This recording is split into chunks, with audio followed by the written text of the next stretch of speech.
চানা মশলা। চানা মশলার জন্য এখানে সেদ্ধ করে নিয়েছি আলু আর মটর সেদ্ধ হয়ে চানা সেদ্ধ করে নিয়েছি আর আলু সেদ্ধ করে নিয়েছি এটা এখানে। আচ্ছা, এখানে মশলার জন্য বেটে নিয়েছি আদা বাটা, রসুন বাটা, ধনে আর জিরে বাটা, এখানে শুকনো লঙ্কা গুঁড়ো, হলুদ গুঁড়ো, কাশ্মীরি লঙ্কা গুঁড়ো, এখানে এটা হচ্ছে কসুরি মেথি, এটা কসুরি মেথি, দুটো শুকনো লঙ্কা আর তেজপাতা, এলাচ, লবঙ্গ আর দারচিনি থেঁতো করে নিয়েছি একটু, পেঁয়াজ গ্রেট করে নিয়েছি আর টমেটো কুচো করে নিয়েছি এটা, আর তেল, স্বাদ মতো নুন, অল্প চিনি আর ফোড়নের জন্য একটু জিরে দেবো, ব্যাস। এই দিয়ে আজ হচ্ছে চানা মশলা। প্রথমে কড়াইতে আমি তেল দেব,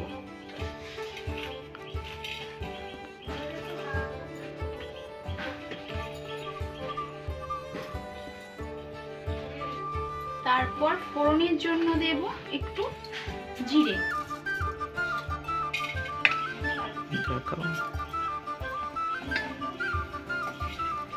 আর দুটো শুকনো লঙ্কা আর দুটো তেজপাতা, আর কালারের জন্য এখন অল্প একটু চিনি দিলাম।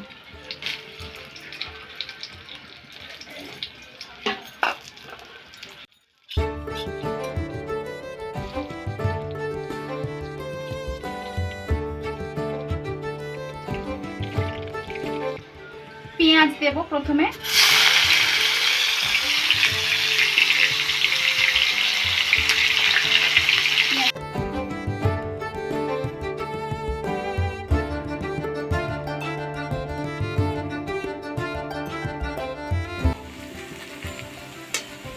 মোটামুটি একটু হয়ে গেছে পেঁয়াজটা। আগে আমি রসুন দেব, রসুনটা একটু ভেজে নেব। রসুনটা ভাজা হয়ে গেছে, এবার টমেটো দেব।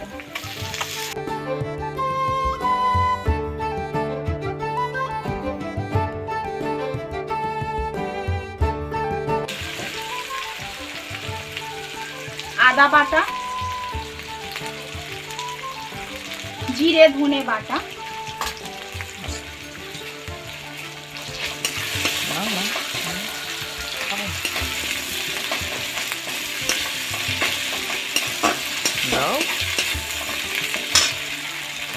হলুদ গুঁড়ো,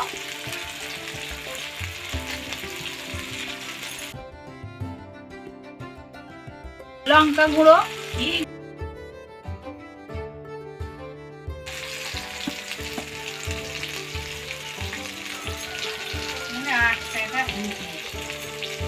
কাশ্মীরি লঙ্কা গুঁড়ো,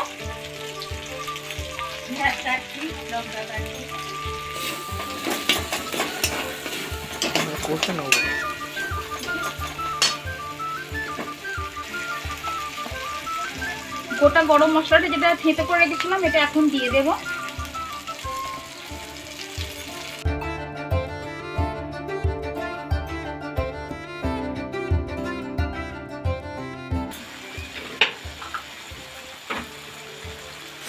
এবার স্বাদ মতো নুন দেব,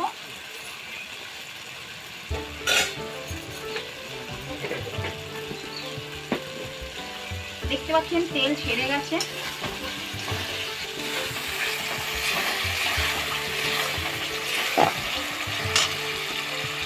এবার কড়াইটা দিয়ে দেব,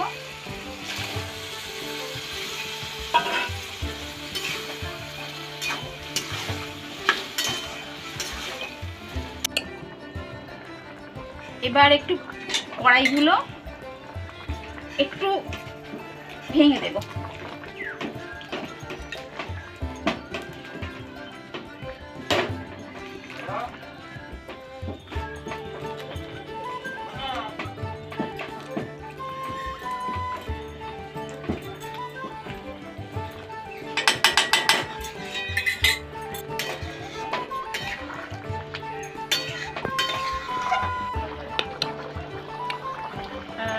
কসুরি মেথিগুলো হাত দিয়ে একটু